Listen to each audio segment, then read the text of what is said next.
So as you can see on the first slide of our presentation, today my group, which consists of Leila Mekić, Aisha Polimac, and me, Milica Kojić, are going to talk about Bosnalijek, one of the most successful domestic companies, let's say, and I think majority of you heard about Bosnalijek or even used their products.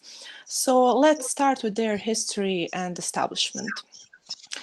Bosnalijek is the largest pharmaceutical company in Bosnia and Herzegovina, which was founded in Sarajevo in 1951. At the time, it was Yugoslavia. So what is really interesting about their production program, it is structured to focus mostly on medication in mass therapeutic application. But in addition to that, they also produce medical equipment. They also produce food supplements, special purpose cosmetics, and similar things. So starting from their history, early history actually, they managed to establish cooperation with large companies. So at that early age of their company, it was interesting because they managed to establish this cooperation with large companies such as Werke from Germany, such as Astra from Sweden, and many other like Upjohn from the USA. And these large companies that they cooperated with also exist today. So it was interesting also that their strategy and policies that they implemented at the early beginning of their company actually had a great influence on their business development to a great extent today. So moving to their successful mergers. Here we have Military Medical Institute and Bosnalijek in 1972. This was a merger that appeared when they established one single company that was actually meant to produce medical equipment. The next one is Astra from Sweden, which I mentioned before. It is AstraZeneca today. Astra is a soap and chemical manufacturer, and Bosnalijek merged with them in 1973, which created great success for both companies. Then we have Institute of Clinical Pharmacy in 1984. Actually, Bosnalijek acquired this institute, which was part of the clinical center of the University of Sarajevo. And something that was not written here, but I have to mention it, is in the 1985, Bosnalijek developed its own ordinance on quality. So this was establishing Bosnalijek's quality system at the time. And also from 1991, their development and growth, not only in manufacturing way, but in every way possible for one company, just started. And also important thing for this time is that they followed a modern world, modernization. They followed every new research that appeared in medicine and pharmacy. And this was something that created great success for this company because they had just significant funds from the very first beginning and early ages of this company. I also want to mention the first medicine ever registered in Bosnalijek.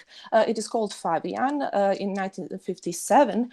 And this medicine was used for treatment of an overactive thyroid gland and was selling great at that time too.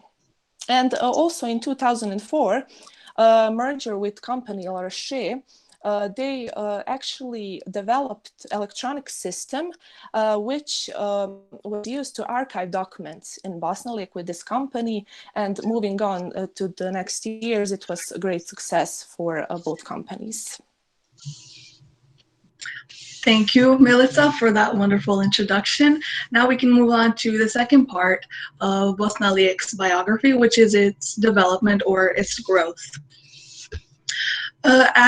During the time of its founding, Bosnalijek was actually a publicly owned company, but it was quickly privatized, so it was owned by shareholders and still is today.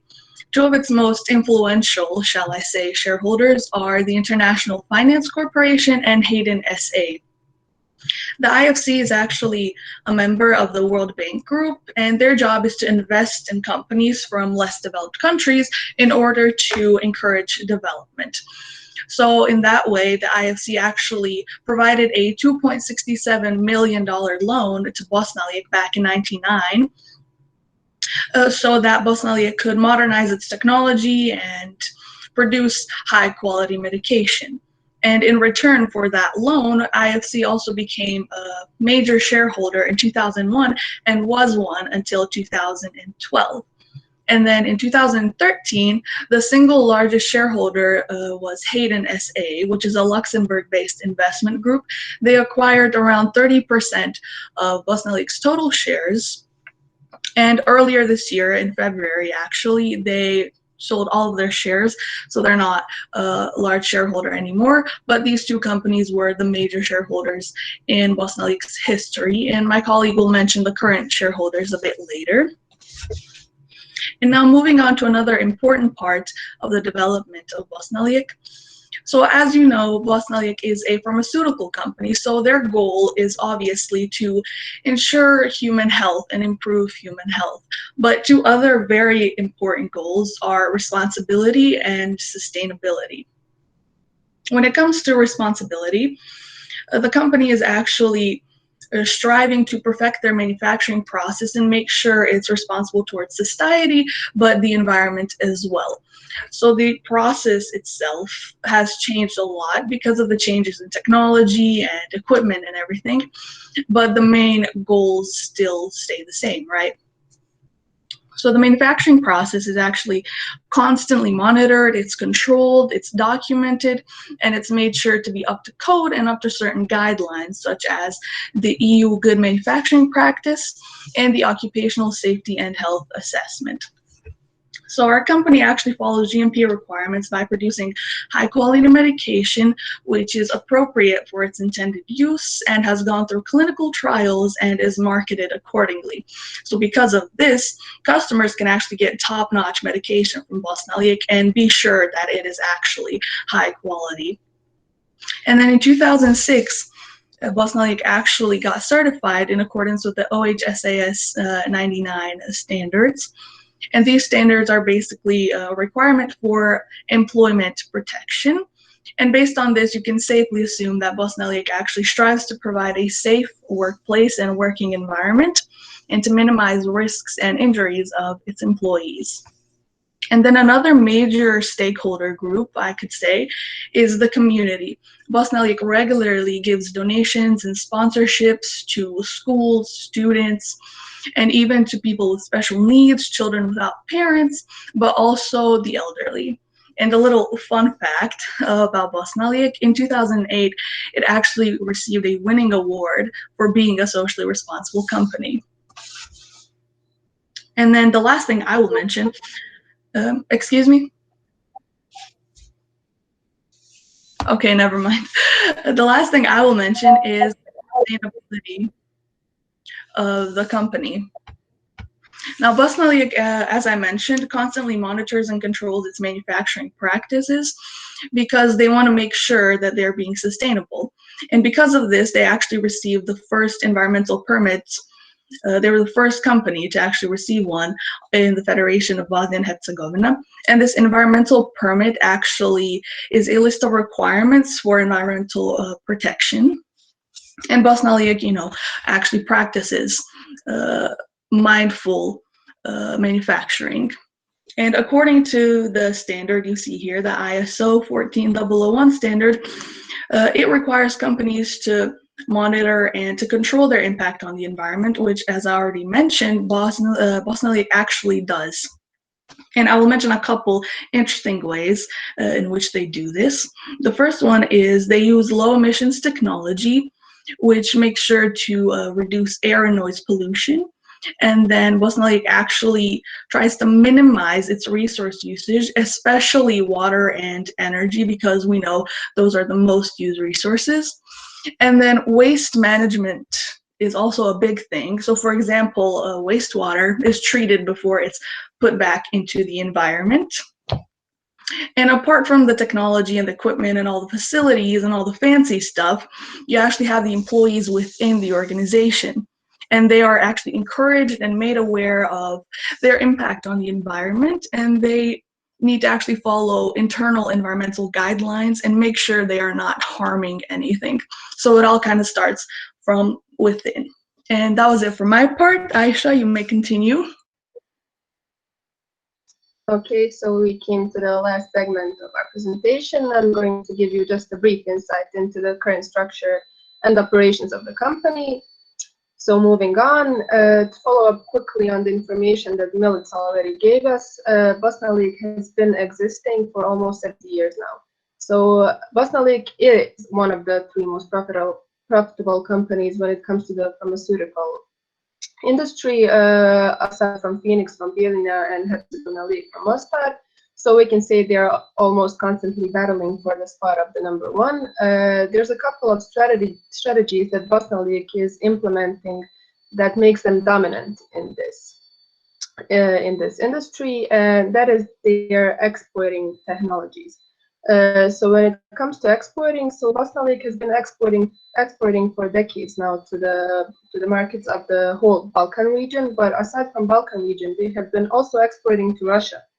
And this is all good and this is all great. But what is really fascinating is from this year, starting from this year, they have been cooperating with one of the German scientists and with his company, and they have been exporting to the German market too.